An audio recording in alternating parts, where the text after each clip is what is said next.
Bueno, vamos a cerrar estas conferencias, este speaking con la mía. Y voy a hablarle un poco sobre investigación, luego innovación e emprendimiento, ¿vale? Lo que podemos hacer los científicos. Yo soy científico, me he formado como científico y vamos a comentar todos estos avances que hemos hecho tanto en Europa como aquí en el Perú. Bien, primero presento esta imagen. Esta imagen sale de una película de Elysium, que el objetivo de esta película es ver las importancias o las innovaciones que nos pueden dar el espacio, o sea, el objetivo de esta película era llevar a pacientes o enfermos al espacio y ver cómo se cura. Entonces vamos a ver de esta película un poco fantasiosa que es si es real o no, o dónde está el error, ¿vale? Entonces vamos a hacer una poco historia. Esta historia nace de Madrid, de Lima a Madrid, cuando voy a hacer una estancia o unos estudios de posgrado allá en España. Todo esto gracias a mis padres que me dieron la oportunidad de poder viajar, el apoyo, y eso lo recomiendo a cada uno de ustedes, jóvenes. Siempre los padres son nuestro apoyo. Luego de ello, pues ya en embajada aquí sucedió un pequeño problema. El problema fue de que cuando estaba en la mesa 9, que se pueden ver ahí en la imagen, el joven que me atendió me hizo 3 preguntas y hasta ahora siempre lo recuerdo. La primera pregunta fue, ¿a qué parte de España vas? Madrid. Segunda pregunta, ¿qué vas a hacer en Madrid? Estudiar.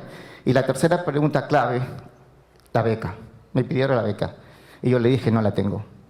Pero tengo $1.300 en mi bolsillo y dame la oportunidad de poder ir a estudiar un máster. Te prometo que el 50% de mi tiempo me dedicaré a estudiar y el otro 50% trabajaré, porque es complicado vivir allá. Y en diciembre me otorgaron la visa. Ya en España conocí a Roberto Marco, mi mentor científico, que me jaló a su grupo para trabajar en temas espaciales. Y en este grupo, pues conocí, en aquel entonces, eran casi más del 50%, eran estudiantes doctorantes y algunos postdoctorantes. Ahora ya todos son doctores y están distribuidos en todo el mundo. Y justo, pues yo en aquel entonces, ya había terminado la maestría en biofísica en Autónoma de Madrid y estaba trabajando en oficina de patentes y marcas. Entré a trabajar con Roberto en el doctorado y mi vida durante el primer año en el doctorado fue estar sentado frente a un ordenador corriendo programas, simulando cosas numéricas, haciendo bioinformática, programas que duraban 1, 2, 45 días, eran unos programas muy fuertes. Pero luego, ya con el tiempo, como vi en los laboratorios, yo era el único físico ahí trabajando y todos eran bioquímicos, biólogos, médicos, biotecnólogos, porque estábamos en la Facultad de Medicina de la Universidad Autónoma de Madrid, al lado de un hospital o 2 hospitales. Entonces yo decidí meterme, mejor dicho, en el mundo de la biología molecular. Dejé a un lado la física, la matemática, porque el escuchar a los chicos hablar de clonaciones, extracción, análisis genético, amplificación, purificación de proteínas, entonces eso como me escuchaba y me emocionaba, y yo en el ordenador, entonces yo hablé con mi jefe y le dije, mira, y hemos avanzado bastante en el análisis numérico, hemos hecho programas, hemos validado algunos programas, entonces decidí, fue una locura, realmente fue una locura, meterme en la investigación en biología molecular. Tanto así que en la actualidad no tengo un laboratorio de física, sino tengo un laboratorio de biología molecular, aquí en la UNI, mejor dicho, en el INDETEL UNI. Entonces, ya con esto, ya entrando en el mundo de la biología molecular, ya pude entender un poco más de qué se trataba el experimento de la tesis doctoral. La tesis doctoral tenía, bueno, en aquel entonces ya, muchos años han pasado, análisis de presión genética de pupas de Drosophila melanogaster expuestas a microgravedad. Y para poder entender qué es lo que está pasando en el espacio, pues nosotros en aquel momento queríamos saber cómo cómo la microgravedad actúa sobre la expresión de genes en Drosophila melanogaster. Para eso Utilizamos la misión Cervantes, que salió desde Kazajistán, ¿ok?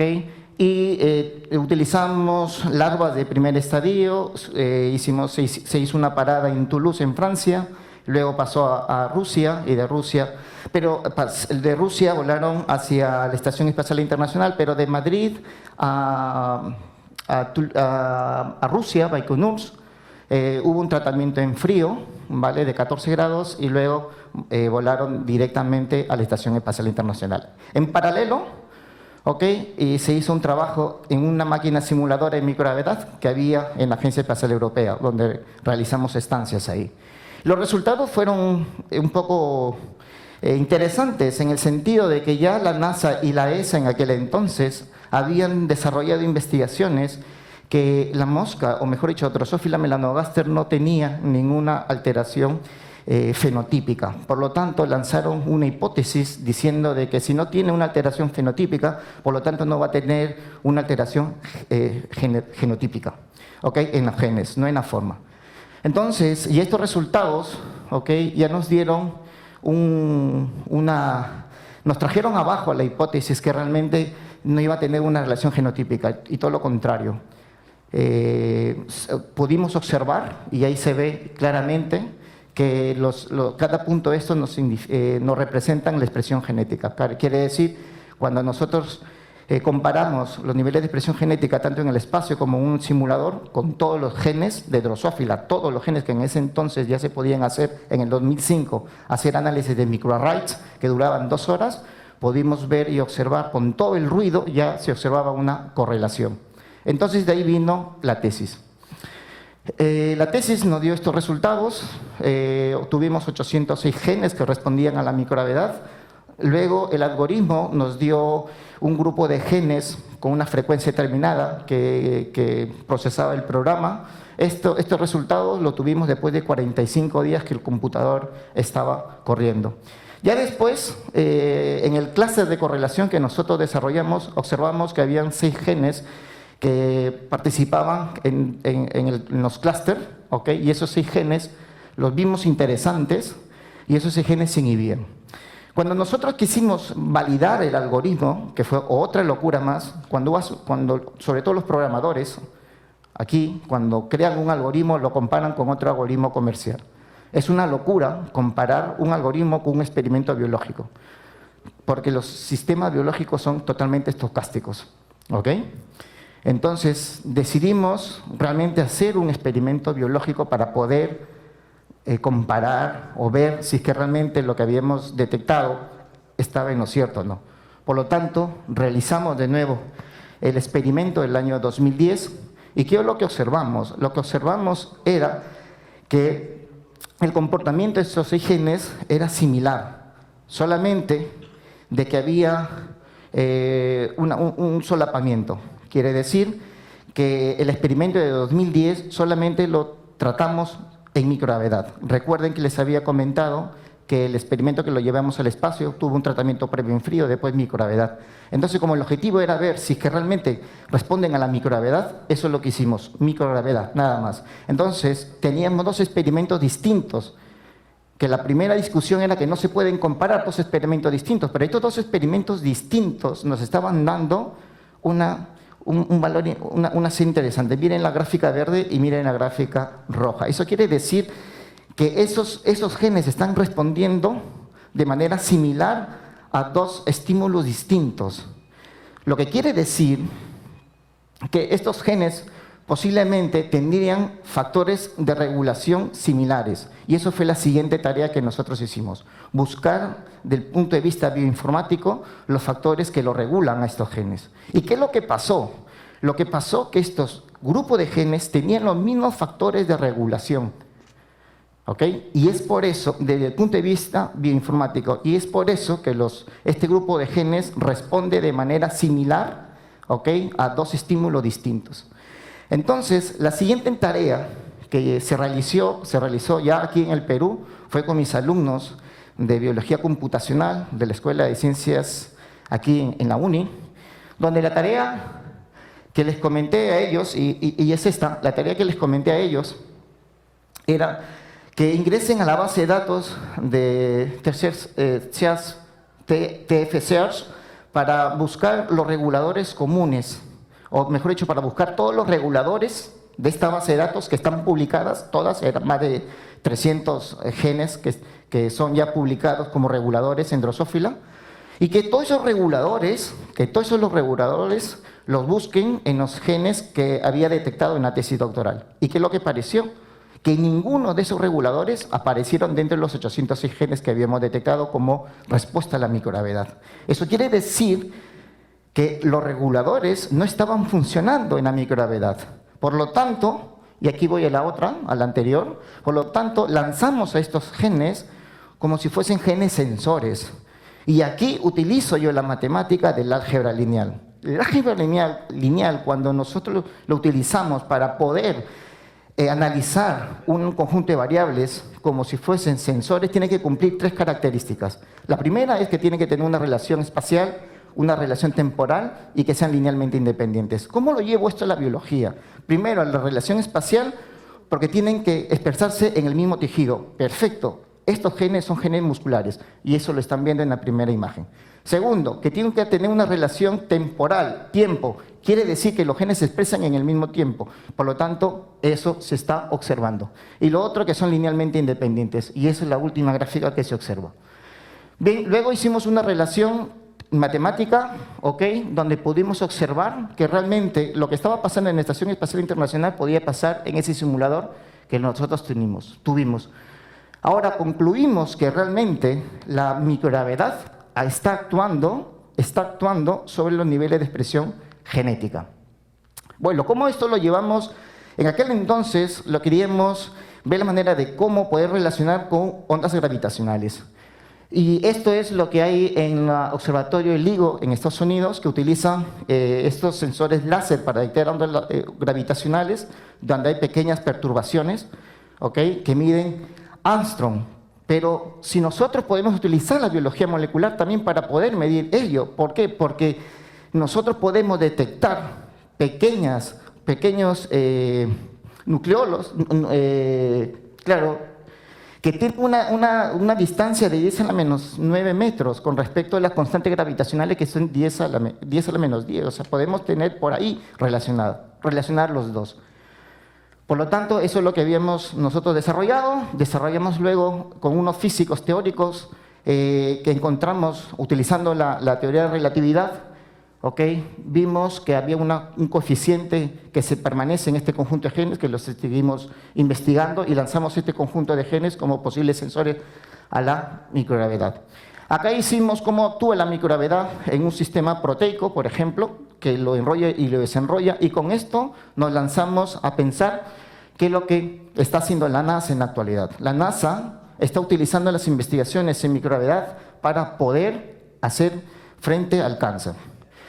Nuestros genes, cuando los buscamos en humanos, regulan a tumores epiteliales glandulares. Para poder hacer esta investigación, quisimos comparar en humanos, igualitos, si son genes base. Y eso es lo que nosotros en la base de datos Stirling lo ubicamos también. Tan igual, lo relacionamos con una proteína P53, que es un regulador a tumoración. Y luego de eso, vimos en base de datos que estos genes realmente ya están considerados en forma independiente como genes que regulan a la tumoración. Luego de eso hicimos un estudio multivariado para ver el riesgo de estos genes que realmente los podemos utilizar como genes sensores. Y este trabajo lo hemos hecho gracias al apoyo que tenemos con los investigadores de Oncosalud. Ya con esto hicimos nosotros, el siguiente paso que hicimos es construir nuestro biochip. Utilizando el RNA circulante, nosotros hemos desarrollado nuestro propio biochip, hemos comprado los electrodos de oro y hemos desarrollado nuestra propia sonda tiolada, que automáticamente se une al oro. Luego la amplificamos y lo vemos por ordenador. Los primeros resultados que hemos obtenido son resultados de voltimetría cíclica, que ahí no se observa casi nada, no hay ninguna variación.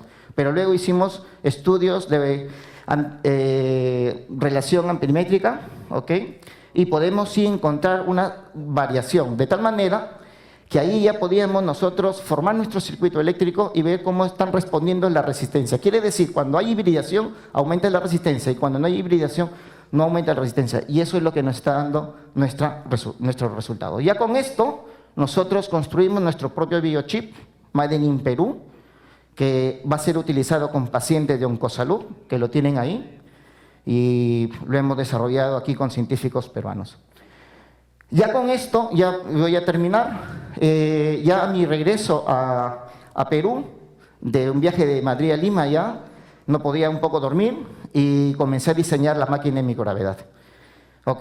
Está la máquina de microgravedad, como lo ven, no podía dormir, la diseñé, y luego ya en Lima tuvimos este primer diseño, esta primera construcción que digo, y el eje principal lo tienen en la parte central, y lo que hicimos nosotros cambiarlo porque estaba en la misma dirección, lo tenía la Tierra, el eje de la Tierra, y por lo tanto lo colocamos al costado. Ya en Lima construimos, mejoramos el equipo con proyectos de Innovate Perú, ¿okay? Ahí está. Luego, como sabíamos que inhibía a las células tumorales, hicimos un horno.